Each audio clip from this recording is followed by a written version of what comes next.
What's up, everybody? My name is Dan Rock. I'm a grateful recovering alcoholic addict. My sobriety date is 4/3/24, which puts me at 50 days today. So in this video, I want to just go over a little bit of why I say I'm grateful, why I share my sobriety date, and why I'm doing this in general. I've basically covered this in a lot of shorts over the last 7 to 8 days, and I just want to get a little more in depth with this one, a little more personal, and open myself up to you guys. And I encourage you to, if you're going through any type of struggle with any type of addiction, doesn't have to be alcohol or drugs, it could, whatever it may be. I encourage you to, leave a comment in the section, share your story a little bit. I respond to each and every one of these messages. It's been very healing for me. I really appreciate it. And hopefully in some kind of way it's healing for you guys too. I really want this to be a reciprocal type of relationship, and that's a big part of why I'm doing this. So why do I share that I'm a grateful alcoholic, grateful recovering alcoholic addict? Okay, so I'm grateful because I have a disease that brought me to my knees and made me ask for help. A lot of us go throughout life and we're just, and I've been there. I think we all do this. I don't think it's biased to anybody. We go throughout life, just kind of on autopilot, not really knowing if we're doing the right thing or what we should do, especially early on, a lot of, we don't really know who we are, until we have like these life experiences and, and they pave us and mold us. And sometimes we get molded into a direction that's still more not of who we are. And so that's why I'm grateful, because this disease has brought me to a like a dead end, where it's like I had no more roads to turn down. I hit my rock bottom. And if it wasn't for that, I would have never reached out and asked for help. Whether that, and I've asked for help from God and from others, and I've received it from both, and I mean, it comes in so many different ways. But, the point is that I asked, right? And in the beginning, or while I was in my practicing days of, drinking and using, the last thing I was going to do was ask for help, so it it's an amazing thing what happens when you do that. When you raise that white flag and you say, I I don't have any more answers and I don't know what to do. Please, someone help. And that's what I did. About 50 days ago, 51 days ago, I raised the white flag, and I call it the Calvary. They came in. It's just like, whatever you believe, God or not, that's fine. But I believe in a higher power, and I call him God, or it God, whatever. And I feel like God just did for me what I could not do for myself. I feel like God brought the people into my life that knew what to say, that opened their ears and allowed me to share my story to them without judgment, without ridicule. They just listened, and then they shared their story. And funny thing happens when you do that, because you get to see, like, I'm not alone. I got to see that these people who I looked up to, and I still do tremendously, they've gone through the same exact things that I went through, or something very similar, or something harder, and I had no idea, and then to see how they walk through life and overcome those obstacles and the challenges that they met, and what they did to just like succeed in life, whatever you want to call it.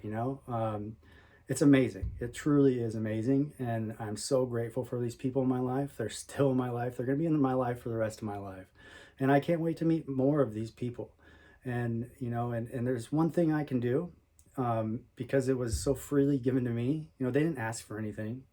Is I want to give it, in return. I'm not asking for anything in return. So that's why I'm sharing my story. That's a big part of this. So the other question was, why do I share my sobriety date? I have 50 days today. My sobriety date is 4/3/24. You look at 50 days and you think, oh, that's not a whole lot. Whatever. In the grand scheme of things, it may not be. But if you're an alcoholic addict like myself, and using and drinking over the past 20 years, and just could not stop, 50 days is a miracle. 50 days is damn near impossible. So I'm proud that I'm clean and sober today. I don't share that with conceit or to boast or to brag. I share that to let you guys know that it's possible. And how is it possible? Well, I think first step is asking for help, right? And then from there, once you get that help, it's like a higher power takes over in a sense. Whatever your higher power is, your higher power could be your friends that come to your side, whatever it may be. I was able to get one day clean and sober. And that is the hardest day, and then from that point on, that one day just turned into another and just turned into another. And here I am at 50 days sober, a miracle to me. So I stay sober. I continue to stay sober one day at a time. So even though I say that I have 50 days, I can't live 50 days in one day. I can only live today. And there's certain things that I need to do to maintain my sobriety, to keep my recovery. In these last 50 days, amazing things have happened. Where I was 51 days ago, you wouldn't recognize me. And actually, if you want to check out some of my past videos, if you just look at the dates and look around 51 days and prior, you're going to see me in a state, whether you know it or not, where I was either drinking or using. And, I'm glad I did that because I don't ever want to forget where I came from. I have an amazing sponsor that I call every day. I've called him every day for the last 50 days. I've never done that with another man in my life ever. He understands me. He gets me. He allows me to share my story. He doesn't judge me, and I think that's a huge part of recovery. If you can find someone, whether it's in a 12-step program or whatever, church, whatever you do, your friends, just find someone you trust that you can confide in. It's amazing what happens when you're able to. So I share my sobriety date to show you guys what's possible. So now to tell you guys a little bit, and we'll end it with this, just over the last 50 days, this is what's happened. So initially, I started going to my DUI program, and I got a DUI about 2.5 years ago. It was pretty intense. I blacked out behind the wheel. I was in a big old van, and I had my friend and her dog in the back of it. She was sleeping on the bed, no seatbelt, and her little dog. And I blacked out behind the wheel, and I hit a tree, and we flipped, and the dog flew out the window. The only window that popped open flew out the window. I'm going to say it right now. The dog is totally fine, totally safe. Wasn't even hurt. It's amazing. It's a blessing. I don't know how that happened. Someone saw it. They picked up the dog and, made sure that it got to the authorities, and we recovered the dog. But when I came to after that accident, after flipping and rolling, I had some people trying to break the window with a crowbar. And I suddenly kind of came to and started to realize what had just happened. And I'm hanging from my seatbelt, because we're on the van's on the side. And I look to my right behind me, and I see my friend just lying there lifeless. And I thought I killed her. And that was, at that point, there wasn't a doubt in my mind that I did kill her. And I had a feeling that I had never felt before in my life, and I don't ever want to feel again. I wouldn't want anybody to ever feel this. So if you can, please learn from this experience. I was ready to go to prison for the rest of my life. I would have welcomed it. When the cops got there, I told them the truth. I told them everything. I was ready to be taken away, and that's it. That's what I deserved, and I was, that's it. So luckily, within 20 minutes, she was unconscious for about 20 minutes, and we hopped in the ambulance, and on the ambulance ride over to the hospital with, the cops following us behind because I'm about to go to jail afterwards. She opened her eyes, and I still didn't feel that great, but I was so thankful and grateful that she was alive. And thank God she only broke a couple ribs, although I would have rather nothing had happened to her. That put me into a state of just complete and utter hopelessness. After after the hospital, I went to jail for one night, and about a week later, I didn't know how to deal with myself. I didn't know how to. I could not feel the way I was feeling anymore, so I resorted to drugs, and I did that for the next 2.5 years until I reached a state and that point of just despair and just like not just I just didn't care anymore, and I was ready to die. I didn't want to kill myself, but I was ready to die. And that's when I put out some posts, and they were pretty alarming posts. And I put out some videos, and you'll see those in my YouTube channel if you search back about 6 months, anywhere from 3 to 6 months ago. And all of a sudden, the cavalry came in. People started saying, "Dan, what's going on? Are you okay? What's happening?" And I've said, "I'm not okay. I'm not. I need help. I need someone to show me that they care. I need someone to show me that they love me, because I'm done." And they did, So that was a long-winded story of my past. But what happened over the last 50 days? I started getting my life back together. I joined a recovery incentives program that incentivizes me to stay clean. Now, I was already planning to stay clean, but an incentive always helps, especially if you're an alcoholic addict. That's one thing. That started the process. And and this is through the county of Ventura, and they lined me up with a counselor who I could share my feelings with. I started going to meetings daily. My friends that came to my side, they immediately said, it's called a sponsor in a 12-step program, and they said, I want you to call my sponsor. He's going to be your sponsor now until you find another one. So that's how I got my sponsor. And I did. And I've been taking it one day at a time ever since then, and I just, to kind of fast forward a little bit, to make this video not so long, I ended up getting a job at Amazon, and I just started. I had my first night last night.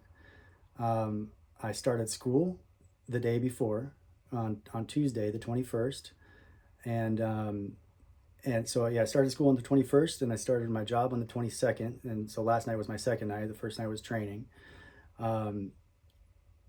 It's just amazing what's happening. I joined a second chance program that helps people like that were in my position, that just kind of were on the streets, addicted or whatever, into a program, and they give you 9 days of work training and teach you how to interview and help you with your resume, and then they offer you an interview at the end, to get a job. So I'm still completing that, and on Tuesday will be my last day. And they actually pulled me aside the last class I was at, and they said, "Hey, we really like your contribution to this class. We see that you're putting in the effort, and we'd like to offer you an interview with the store manager," which was much better than the interview that I was going to get when originally that they offer, which is working in their warehouse, which would have been great, But so it's just, the only reason I say this stuff is because this is what happens when you put in the work.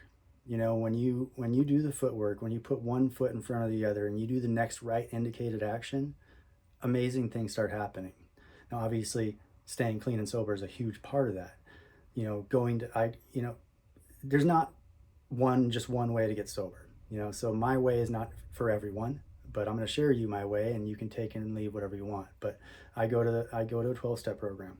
I'll leave the name out of it, but it's a 12-step program, which they're all really similar. There's 12 steps that you go through, and that's considered the work. And the first step is pretty much all in common, and it's just, you can substitute the word alcoholic for just about anything that you're addicted to. I admitted I'm an alcoholic and that my life had become unmanageable. And my sponsor tells me that's the only step I have to do perfectly. I have to admit to my innermost self, be completely authentic and honest with myself, and look at my past and say, yes, it is true. I am an alcoholic, and my life has become unmanageable. And it is. When I'm out there drinking and using, I cannot manage my life. I can't. It doesn't mean that your life is always unmanageable or it's always going to be unmanageable. It just means that I have to work a little harder. I have to make sure I maintain my recovery and sobriety for my life to be manageable. So that's what I did. I admitted that to my innermost self, and I did that 100% this time. I've done it many times in the past, and I've done it for other people, and it doesn't work that way. I promise you. I guarantee you. Now, it takes what it takes, just because you hear my story and, you might have to go through the ringer a couple times. That was my story. I went in and out of the program for a good 20 years, mostly out, but, I always came crawling back in, until and then when I was in, I stayed long enough just for my life to get a little bit better. And then all of a sudden I thought I had it, and I could take control again, and just one thing after another, before you know it, I'm back at it again. I've reached a point in my life where I don't know if it's my age or maturity level or just the experience that I've had, and I'm just sick and tired of being sick and tired, but this is it.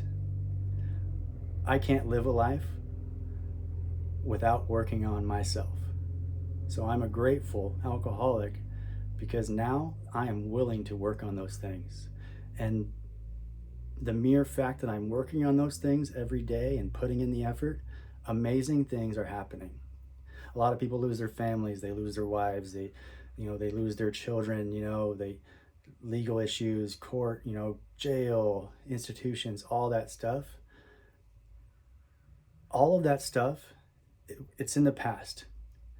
And the only way to move forward from that stuff that is probably most likely affecting your life today in the present is by working today in the present, staying sober one day at a time, and putting in the work, figuring out who you are.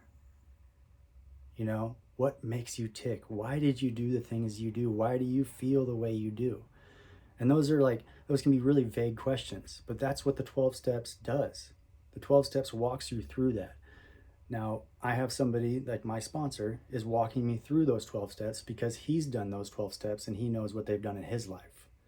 So if you're going to do the 12 steps, you can do them on your own, and you can get creative, but I feel it's a good idea to have someone walk you through those steps who knows what they're doing, can translate them to you, and help it make sense. Because at first it's just a bunch of jumble for the most part, but you got someone who already knows what it's like, and and knows how to do it. They can easily navigate you through that process.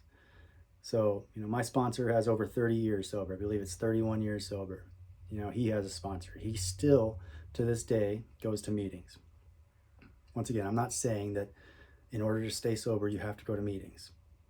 It's great. I recommend trying it out. It's a good suggestion. If you do, try and focus on the similarities and not the differences, because I've done that. I've walked into these rooms and I've looked at people and I said, I'm not that bad. I'm not like him. I didn't do what she did. That's not the mindset or attitude you want going into these rooms. These people are here to help. These people are here to stay sober. These people stay sober by helping another alcoholic addict.